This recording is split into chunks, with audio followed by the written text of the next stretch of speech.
describing the Bolsheviks as a band of underworld Jews. No context notes on that one. I wonder why. I wonder why there's no context notes on Churchill's anti-Semitism. Who could say? Who could say why? During the 1920s.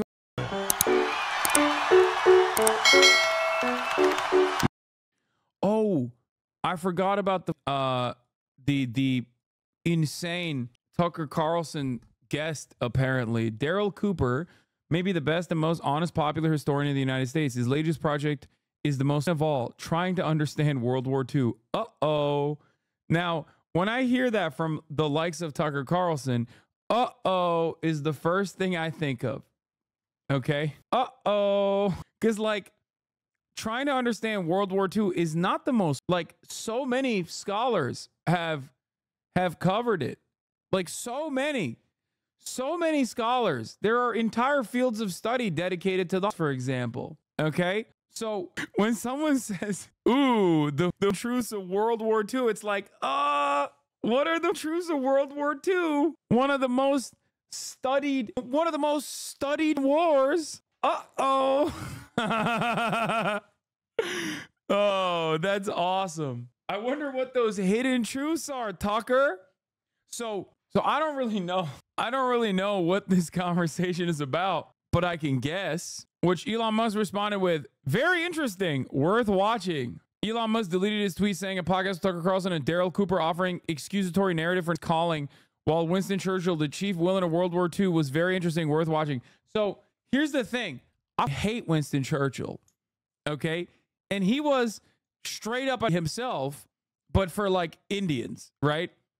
And also every other brown person. But having said that, I still wouldn't call him the chief villain of World War II, because he wasn't. Because that was Adolf, okay? That was, there's definitely, like, obviously. Oh, and the Irish too for Churchill, you're right.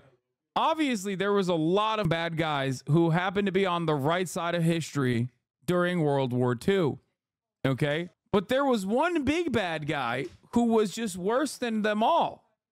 His name, Adolf, okay? If you're going to rank, like, who's the worst guy during World War II, it's going to be the number one guy, okay? Poop, you scared the out of me, dude. That's not poop, that's just bones. Chikar. This was Tucker's guess. He's legit just, it's insane. Time for a Churchill thread. Let's do this. I know that sounds like hyperbole. Churchill didn't order the most deaths, oversee the most atrocities, or commit the worst crimes. But most of the crimes he could not have been committed if the war had not happened. Is he talking about like the famine? He's not talking about that, right? Like there's no way a guy with an avatar like this gives it about like people in Bengal, or like he's just like he must be talking about some other. The blockade of Germany. I know that sounds like hyperbole. Churchill didn't order the most deaths, oversee the most atrocities, or commit the worst crimes. Okay. You'll think, but Daryl, everyone knows that the war started after Germany invaded Poland, Austria, Czechoslovakia before that. It could have been prevented if only people had listened to Churchill and had taken a tougher line against. And you might be right, sort of. Let's rewind the clock to World War I. Churchill's the boss of the British Navy, and in 1915, he implements a hunger blockade of Germany and Austria-Hungary. Over the course of the war, up to 750,000 Germans die of starvation. Okay. Immediately context note says Churchill was not responsible for the blockade. Policy was established in Whitehall Conference in 1905. The decision was made by UK Prime Minister, joined by France, Italy. Post-war, Churchill opposed the harsh treatment of Germany. So Churchill is literally, a lot of people don't understand. Churchill is like not a good guy, just not in the way that this guy is presenting. Okay. The blockade, wrote Churchill, treated the whole of Germany as if it were a beleaguered fortress and avowedly sought to starve the whole population, men, women, wounded into submission. That's all you say, but war is hell. Okay, skipping this stuff. Germany agreed to an armistice in 1918, expecting to meet at the table of peace, discuss terms. Said Britain mandated the blockade even after the Kaiser had abdicated, a republic had declared. The Post continues the assumption that Churchill led the blockade. However, Churchill was ousted as a Lord of Admiralty in 1918, and Lloyd George was the prime minister during the period in question. Who was being asked Churchill? Remember, this is after the war is over. We're enforcing the blockade with rigor, regretting that. This is a weapon of starvation. A young Adolf fantasies about Lebensraum were born of watching his people starve in the streets. Her enemies could plunder overseas colonies for resources, but Germany could find them closer to home, or else every war would end with millions of Germans starving to death. When it was clear the British were willing to starve all of Germany to death, the new government signed a treaty that placed responsibility for the war not on the Kaiser's autocracy, but on the whole of German people. In 1920, and Britain is busy pacifying Iraqi tribes, Churchill insists the RAF must proceed with work on gas bombs, especially mustard gas, which would inflict punishment on recalcitrant natives. I am strongly in favor of using poison gas against uncivilized tribes. Churchill authorized the use of tear gas, not mustard gas shells, by army units in Mesopotamia, and then approved their conversion to be dropped from aircraft. No gas weaponry were actually used in Mesopotamia. Okay, now context clues are defending Churchill. Like this guy who is probably, but like so was Churchill. Okay, I hate this. This is the worst kind of like annoying liberal. Okay, Twitter is literally infested in every direction. I swear to God. Those who are trying to defend Churchill and those who are trying to defend Adolf. One type of is obviously worse. Okay, but still. In 1929, Churchill wrote that although the fighting had temporarily ceased, death stands at attention, obedient, expectant, ready to serve, ready to shear away people en masse, ready to pulverize without hope or repair what is left of civilization. As late as 1937, Churchill's opinion was not hostile. Those who have met face to face have found a highly competent, cool, well-informed functionary with an agreeable manner, disarming smile. A few have been unaffected by a subtle personal magnetism. Misleading quote. In his choice, the German government complained formally to the British Foreign Office about Churchill's personal attack. Wait, what? In his choice, Churchill's misquoted words. Twitter is so oversaturated with this become the platform for infighting. I know, it's pretty funny. A critic's misuse. One word of the vocal critic Churchill Buchanan to review Churchill's reaction. In 1937, 3 years after the Night of the Long Knives, I thought Churchill was like kind of chill with policies, just not chill with like I don't think people understand. A lot of people in the Western world were either A, oblivious to Adolf, or B, kind of rode with him. Like you know who else thought Churchill would be chill with Adolf?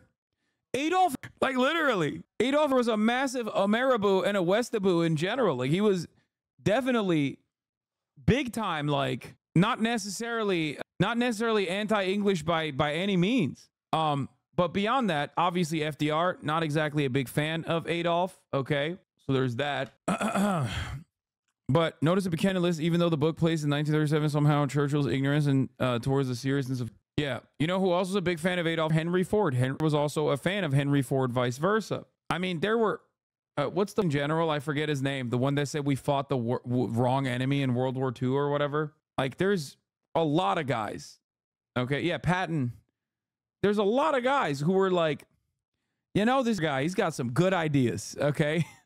Yeah, I'm fighting him. But honestly, on Twitter, no, I'm not talking about like contemporary people. I'm talking about like people who directly were on the right side of history in World War II, but had the wrong opinions regardless. Guy who was surprised Tucker would do this. Didn't expect Tucker Carlson to become an outlet for apologetics, but here we are. What are you saying? When has Tucker Carlson not done the apologetics? Like, what are these people doing, bro? I mean, that's not even plausible deniability at that point. You're just like dumbass. Like, you're openly a stupid person. Anyway, on the other hand, he said Trotsky had the organizing ability of a Carnot, the cold detached intelligence of a Machiavelli, the mob of oratory of a Cleon, and the ferocity of Jack the Ripper, the toughness of a Titus Oates. And finally, he is still a Jew. Nothing could get over that. Okay. What does that have to do with anything? Like Churchill blamed Jews for communism and revolutions dating back to 1789, describing the Bolsheviks as a band of underworld Jews. No context notes on that one. I wonder why. I wonder why there's no context notes on Churchill's anti-Semitism. Who could say? Who could say why? During the 1924 election, Churchill circulated a forged letter purporting to be from Soviet leader Zinoviev, plotting revolution on the streets of London. Like Boomer Khan's pointedly saying Barack Hussein Obama, Churchill cited the letter of Zinoviev, Elias Apfelbaum. Churchill's public attitude towards her in Germany was openly hostile after 1938. Some have pointed out that he faced bankruptcy and a loss of his family estate when he was bailed out with a gift not a loan by a wealthy Zionist. If there's any direct evidence that Churchill was bought there. What is going on in this thread? Oh, and there are many simpler explanations for his change of heart, given that the war faction of which he was seeking leadership became more prominent and belligerent after the annexations of Austria and Sudetenland. Also, Churchill had been a booster of Zionism for the last 20 years. Yeah, Churchill also Was Zionism a thing before Israel? Yes. You know who was the #1 advocate for Zionism, even like during and before Theodore Herzl? Christian Zionists, who were also deeply anti-Semitic. Balfour is one of those examples. Lord Balfour. Churchill is another example as well. The only people that Churchill hated more than Jews was, you know, Arabs, Palestinians. So kind of worked out well for a lot of anti-Semitic, ultra-Zionist Christians, didn't it? You know, send the Jews to the desert, let God sort it out, let them duke it out with the Arab over there, that sort of thing. Kind of not that different from literally Indians too. Churchill hated Indians. How could I forget? And the Irish, of course. He hated a lot of people. I'm just saying he was also anti-Semitic on top of that. Also, Churchill been a booster of Zionism for the last 20 years, so there's no need to point the under-the-table payment as a source of his opinions. Finally, while there were many wealthy Zionists, both Jews and converts of the Disraeli type in the war faction, the war faction would have gone along fine without them. In other words, from what I know, at least subject to change, of course, since I have not gone deeply into this aspect of the story as some others have, Churchill's dependency on Zionist Jewish interests is based on a lot of speculation. Why is his legacy so clean? I don't know. Why is George W. Bush's legacy so clean? He's still alive. He hasn't even died. That's what we do. We love rewriting history and making it seem like, dude, most Americans probably don't even think about the fact that virtually not every single founding father, but a big chunk of our founding fathers were slave owners. Why do you think nobody thinks about that? Like, what do you mean? Cassiano Mussolini's son-in-law and Italy's ambassador. Okay, this is boring as dude. In an October 6th speech, he said he did not want war. Oh, never mind then. I guess he said he did not want war. So I guess that's it then. Don't look at anything else afterwards. Yeah, but he did not want war with Britain. So this is true. He definitely didn't want war with England. That's not wrong. I've had only in mind the great goal of attaining sincere friendship with the British people. Like Siano's overture call for peace was met with contempt in the West. He said it would be his last. It wasn't. Former British Prime Minister David Lloyd George warned the House of Commons, let us take heed of what we are doing because we are entering on something which involves the whole life of his empire and the whole of our people. Tried again, going on the radio to broadcast a call for peace directly to the British people. He would give back parts of Poland that were not majority German. What? And would work. Wait, what? Why is there no context note on that? What the? And would work with other powers to reach an acceptable solution to the Jewish problem. He was ignored. Okay, what is going on, dude? Okay, first of all, reach an acceptable solution to the Jewish problem. If you are writing that out as though, you know, there was a Jewish problem, you're just welcome back Adolf. Like, what do you mean? What is going on? Yeah, guys, you don't understand. Obviously, we all agree that the Jews are a problem. We just got to find an acceptable solution. Is not exactly Lebensraum does not exist for this person if he thinks that would give back part of Poland. Lamau, I know. Like, what the is he talking about? Yeah, just like, for example, Israel simply wants Jewish parts of the West Bank to be a part of Israel. Like, nobody believes that. What are you talking about? Benjamin Netanyahu wanted peace.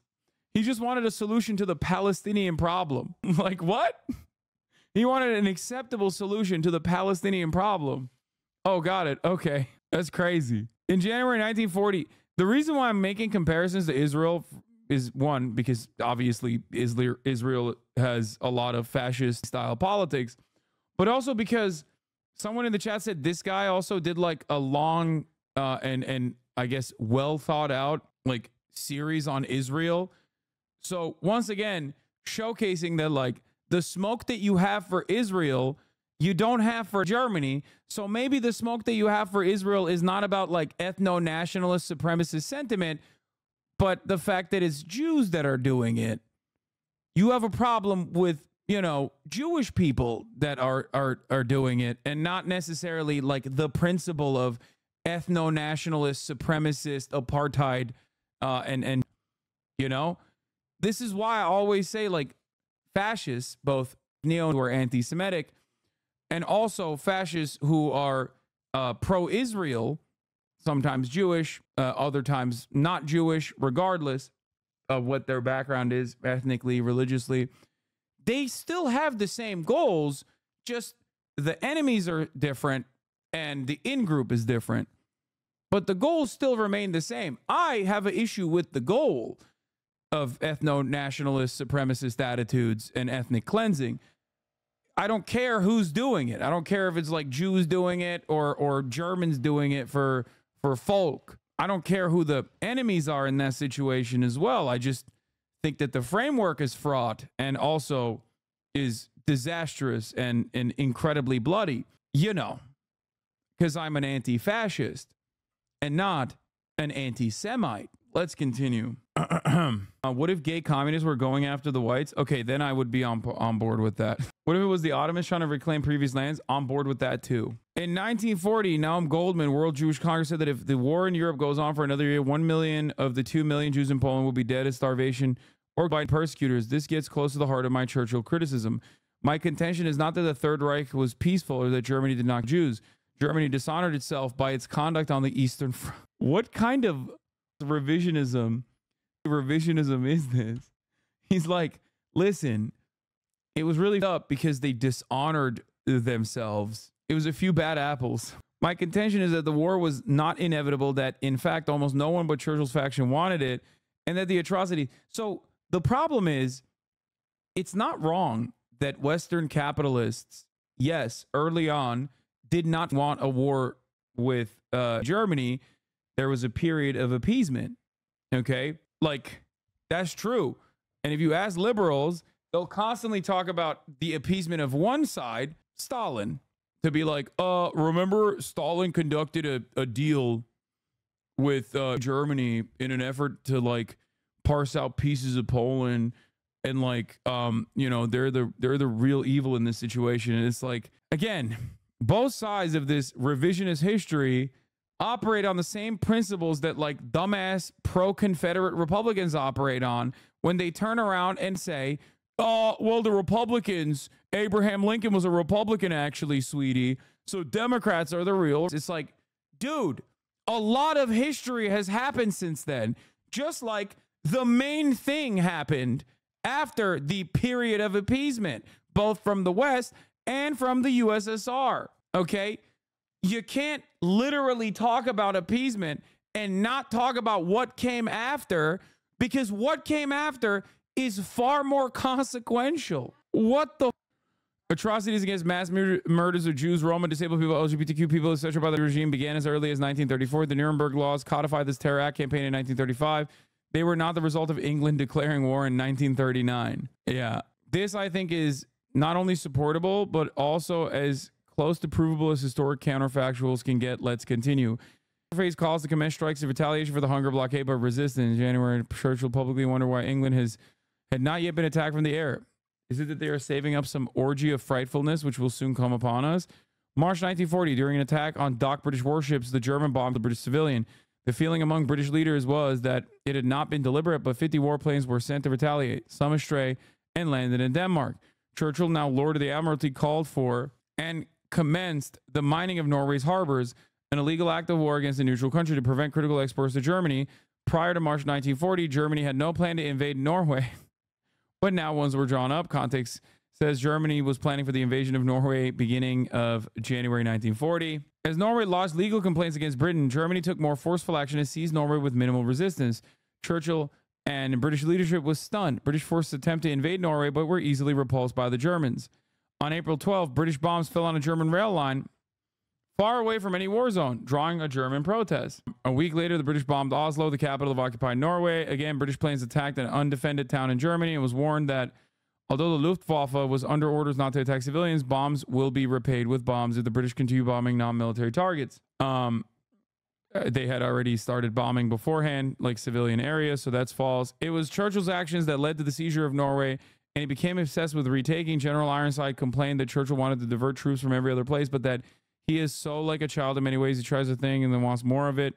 Following month, Chamberlain tendered his resignation, and Winston Churchill was elevated to prime minister. Germans who still hoped to make peace among them were dismayed by that the chief proponent of escalation had been put in charge of the British government. I like that this argument is that like Adolf was just like pushed into just doing so many unfavorable things while also simultaneously maintaining the position that like Western appeasement was very real. So which is it? Was it that like Western leadership was doing appeasement to a rabid sociopathic fascist who had already conducted a litany of crimes prior, even during the period of appeasement, and that Western powers basically had no other choice but to engage, or I don't know, some other thing that this guy is claiming, like he was just pushed into the brink of doing all of these actions. Like he was just a misunderstood painter, and you know, he was groomed by Winston Churchill into doing World War II. The next night, more British bombers flew over Germany. Oh my God, it should be illegal to make a Twitter thread this long. I'm bored. This guy's acting like he never wrote Mein Kampf, and if only Churchill was nicer to him, then he would have abandoned his life mission to eradicate Judeo-Bolshevism from the planet. Yeah, the problem is, if like England allowed him to do all that, he probably would not have fought England, but he wouldn't have stopped with his conquest, especially eastward. Like, he's not, like, that part is technically not wrong, but that also goes against the underlying premise that you know, England forced a hand. Clip from the Tucker pod instead of reading. Churchill was the chief villain of the Second World War. Now, he didn't kill the most people, he didn't commit the most atrocities, but I believe, and I think when you really get into it and tell the story right and don't leave anything out, you see that he was primarily responsible for that war becoming what it did, becoming something other than an invasion of Poland. You know, Germany, look, they put themselves into a position, and Adolf chiefly responsible for. Why do you often say England instead of Britain? I don't know. It's just easier. For this, but his whole regime is responsible for it. That when they went into the East in 1941, they launched a war where they were completely unprepared to deal with the millions and millions of. I think it's kind of terrifying that the position that, like, outside of the Jew thing wasn't all that bad has become an increasingly more popular position in, like, the supposed intellectuals of the right. Like, this was originally talked about by Candace Owens, if you recall, wanted to make Germany great, but then he became a globalist. And it's like, what he wanted to do in Germany wasn't great. What the are you talking? What he did in Germany was not great. Okay. I mean, it is MAGA. Like, it was MAGA principles. It's just like, you shouldn't probably use that as like a you know, sentiment that you agree with openly. But it is kind of weird how mainstream seemingly this kind of attitude is getting. Hasan is yes, I am against Adolf. You got me. See, I can say weird stuff too. Well, you proved that for sure. Prisoners of war, of local political prisoners and so forth, that they were going to have to handle. They went in with no plan for that. And they just threw these people into camps, and millions of people ended up dead there. You know, you have like as early as July, August 1941. Okay, the underlying premise here is literally like that Jews were a problem that needed to be dealt with, okay? I don't know if he like understands that he's saying that. I don't know if he understands he's saying that, but it's like they should have not been in the camps to begin with. What the f are you saying? That is an insane thing to say. Like, the first question should be, I'm sorry, what do you mean the Jewish problem? Like, is your issue with a matter of logistics? Like, that's what your problem is? Is just that, you know, they didn't plan ahead? That's what it is? What a psychotic thing to say out loud. That's insane. He also just said they ended up dying there as if they weren't tortured, starved, and murdered. Yeah, that too. From commandants of these makeshift camps that they're setting up for these millions of people who are surrendering or people they're rounding up. And so it's 2 months after, a month or two after Barbarossa. Isn't universally a bad guy and Churchill's UK the good guys? Oh, okay. Neek skit. Our 15-year-old Mormon. Churchill did a lot of stuff that is objectively Hitlerian as well. However, the big bad in World War II is Adolf, is obviously Japan, is the Axis powers with Mussolini in Italy. That is correct. This does not mean that like Churchill was a, you know, good guy all around. He was not. Okay. Very guy, anti-Semitic. Okay. But he was pushed to do the right thing in World War II. Now, this guy's issues with Churchill are not the things that I'm talking about. Like, for example, I don't think he gives a single to even present himself as like, I don't know, someone who cares about a ton of Indian people being murdered. Like, he doesn't care about that at all. Like, you could literally just explain, even if you wanted to, like present yourself as like a normal human, you could have just simply said that, you know what I mean? Like as a centrist or something. Right-wing revisionism predicates a connection between Anglos and Germans based on shared ancestry, that the UK needed to stay out and team up with a newly continental German state to prevent the spread of communism and leftist ideology. They hate Churchill and call him a warmonger and race traitor. HasanAbi studied neo-revisionism as a part of my master's. It's Sargon of Akkad academia. Wait, Young Red is a well-read person? What the?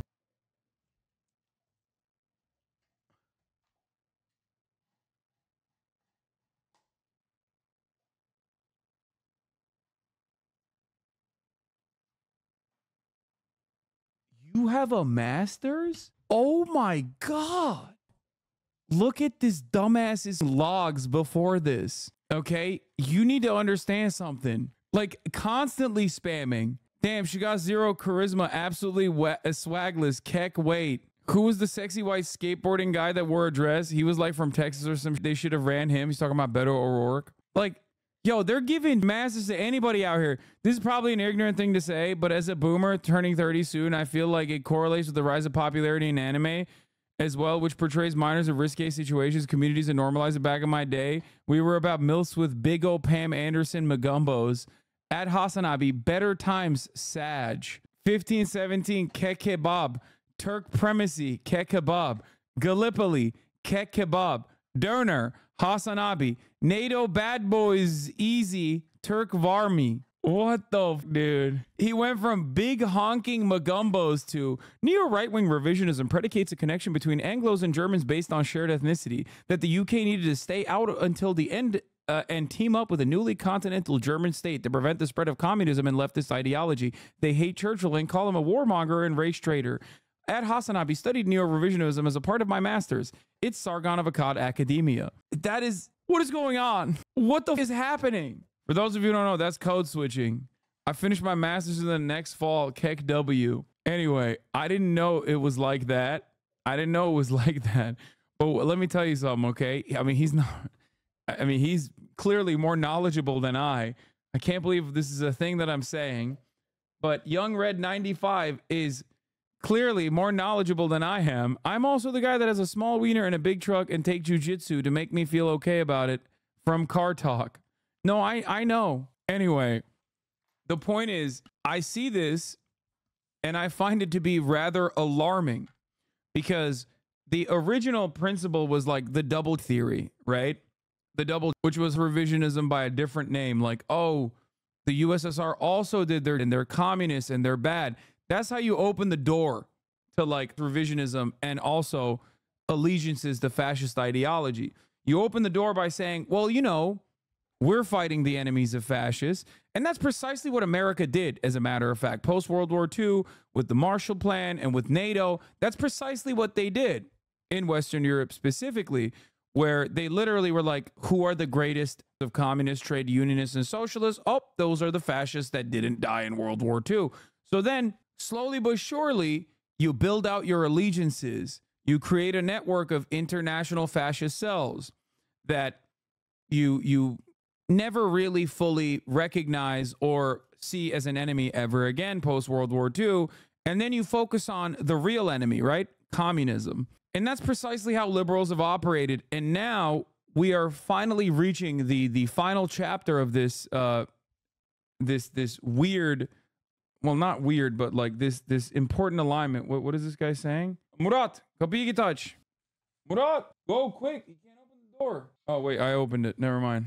Orders food, and then the Uber Eats guy's like, I can't open the door, it's stuck.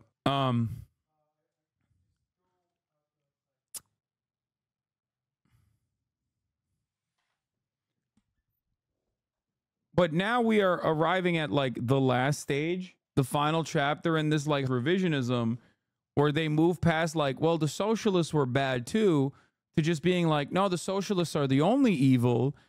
And now they're actually saying the quiet part out loud, where it's like, well, they weren't bad. Okay.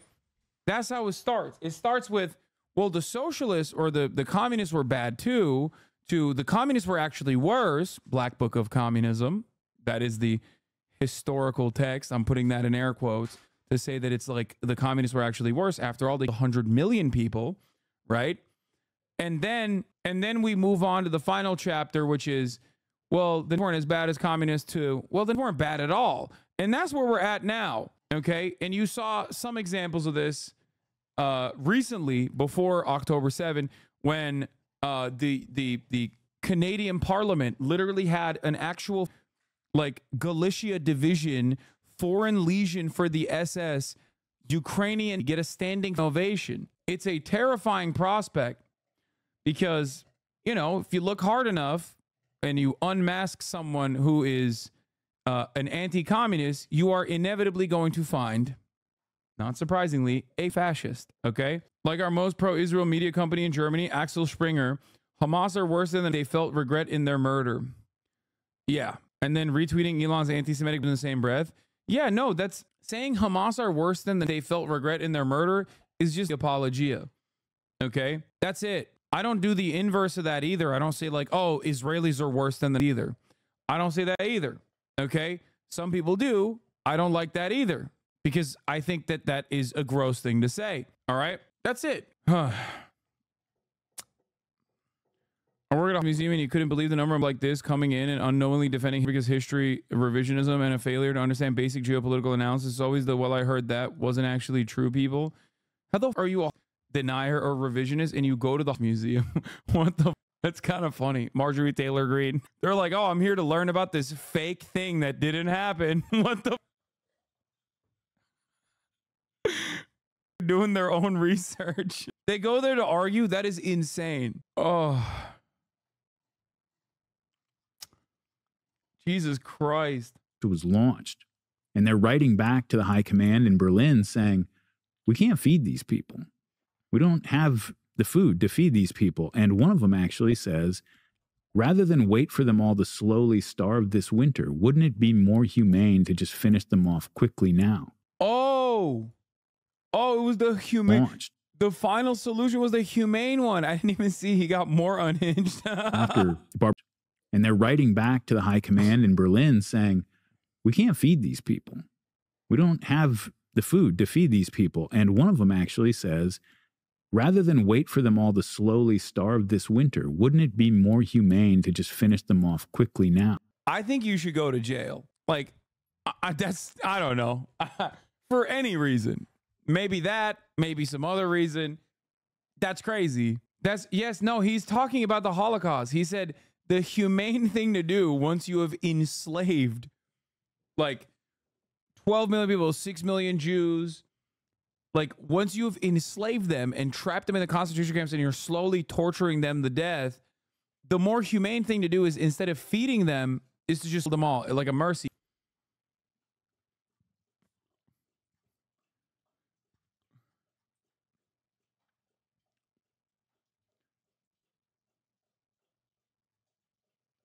That's wild. So once again, I have a different solution, which is called not putting like Jews into concentration camps. Okay. I know, guys, crazy idea. Okay. Are you ready for this? Just not ever putting Jews into concentration camps. A crazy idea. I know. He said after Barbarossa, so we may have also been speaking directly about Soviet prisoners and villages as well as the Jewish people. Yeah, I know. Radical. Okay. Radical idea. Don't do that. That was a nut ass thing to just say unashamedly. Did you see who's following this guy? My goat. My goat. My goat, dude. Jedediah strikes again. Of course, dude. Common JDW, boys. W's in the chat. Of course, dude. Of course. Of course, dude. If there is an esoteric out there, JD Vance is in the DMs, okay? Starving. I love that it's also both the press office and his own personal private account. Like it's literally, it's the Senator Vance like official account and the personal. He was like, I don't want to miss this on either of my timelines, okay? What next will he say about the Jewish problem and the solution to the Jewish problem, the final one? What? I don't want to miss a single tweet, dog. I want to make sure I got this. Elon Musk responds to this, and community knows for the win again. Yeah, this is for the record. Okay? This is because he literally tweeted the interview and gave it massive prominence and said, interesting. And only after everyone was like, dude, what are you doing? This guy is a literal, you absolute dingus. He was like, oh, community notes owned him. Yeah. Elon deleted this post and is frantically trying to hide the fact that a few hours ago he believed all the pro Daryl Cooper was spewing. Very interesting, worth watching, he says. It's fervently anti-Semitic, yet Jingo is for Israel. What a doofus. No, it's not. It's not that. It's not that stupid. There are more anti-Semitic Christian Zionists out there than there are like anything else. Then there are Jews out there that are pro-Zionist, pro-Israel, or anti-Israel and anti-Zionist. Like, it is the most common position. But we, by way of like the Israelis and the Israeli state, doing a ton of propaganda in either direction, oftentimes saying the exact same thing, think that this is a Jewish conversation. Okay? That's why when you listen to anti-Semitic, pro-Zionist Christian Zionists, and when you listen to Jewish ultra-Zionists that defend Israel, they say the same shit. They say the identical thing. They literally say Israel and all of its bloodshed is good, and it has to happen, and it represents the interests of all Jews. Okay? Oh, what he's trying to say from 115 and onwards here about finance and the media influence is a slightly longer version of this clip. One, death camp and exterminations arose in part of a German urge to be humane and compassionate. Churchill was installed by Jewish financiers because Jewish interests were at stake in Germany. Look, they put themselves into a position, and Adolf's chiefly responsible for this, but his whole regime is responsible for it, that when they went into the East in 1941, they launched a war where they were completely unprepared to deal with the millions and millions of prisoners of war, of local political prisoners and so forth that they were going to have to handle. They went in with no plan for that. And they just threw these people into camps, and millions of people ended up dead there. You know, you have like just magically, seemingly just, they just ended up dead there. They were seemingly put into camps and they just ended up dead. Who knows how? Who could say how? I don't know. At the top of the hour, there's a 3-minute ad break. Magically, it just comes and it goes. Now, if you don't want to believe it, if you don't want to see it at all, well, then all you need to do is subscribe. For what the f is this? For $6 or for free? Wait, someone just sent me a funny ass tweet. I have to find this. Pandemic Accountability Index. Wait, what? Apparently, a big name leftist streamer Hasan just blamed today's school shooting in Georgia on lockdowns, looking for a source. Generation Alpha spent 1/3 of their lives in a post-COVID world. Yet another laptop class millionaire crying about public health. Sigh. Yo, there's something really funny about this, because I never said that this was because of the lockdowns. But it's pretty funny when you're supposed to be like a trusted resource, and like looking into people who are doing COVID disinformation, which, pretty commonplace. And you literally turn around and don't even watch the YouTube video. Like, I never said the pandemic or the lockdown was responsible for the shooter, like even remotely. When talking about the background of the shooter, I said, I read a comment from the chat, which was correct. Okay. That like, this is a child who spent 2/3 of his life in lockdown. Like, the fact that it has nothing to do with the actual reasoning for why he did a school shooting. It's more so the fact that he was 10 years old when COVID happened. He's been a complete idiot on COVID. Oh my God. Look, I don't believe that. Nah, it's a popular Twitch leftist. I'm not going to lie, dude. If this is like the amount of, investigating you do about like what you're putting out there, you're kind of stupid. Like, I don't know if you got the long COVID brain or what's going on, but